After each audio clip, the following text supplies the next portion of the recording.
Good morning, friends. It is so good to be with you today as you open up your e-blessings. Well, a lot has been going on this week, but I did want to share with you some good news. Howard County this week, according to our diocese, has moved back into the yellow phase, which means that we can sing with our masks on in services. And so I am so grateful that once again, we'll be able to make a joyful noise to the Lord. As things continue to unfold, I'll share with you other loosening of restrictions. As I've been thinking about this time of pandemic and where I was at in June and where I'm at today, it made me wonder if maybe you might be in the same place as me. You know, back in June, we were seeing that we could take our masks off, we could have a lot more freedom, and then with the rise in the Delta variant, it seemed like we were back to square one again. And for me, I found it frustrating, and I was angry about it. But I think in actuality, I was just sad, and I'm still sad that we're not in a different place right now. And I'm finding that that sadness comes out in ways that are not necessarily life-giving. Just ask my family and they'll tell you.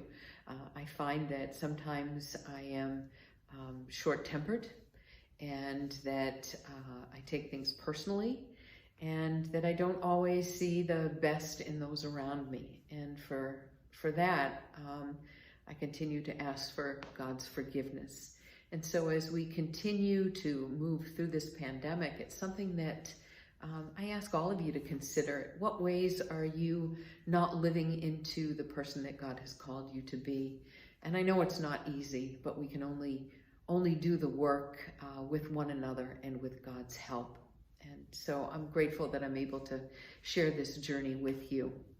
You know, as I was thinking about our scriptures for this week, Mark talks about the story where James and John ask for elevated places in the kingdom of heaven, and how later the other disciples get really angry that they even had the audacity to ask Jesus for a special place.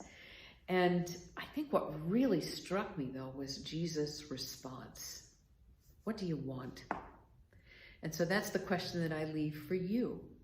What do you want? What do you want from your relationship with Jesus? What do you want from the church? What do you want as you live out your life?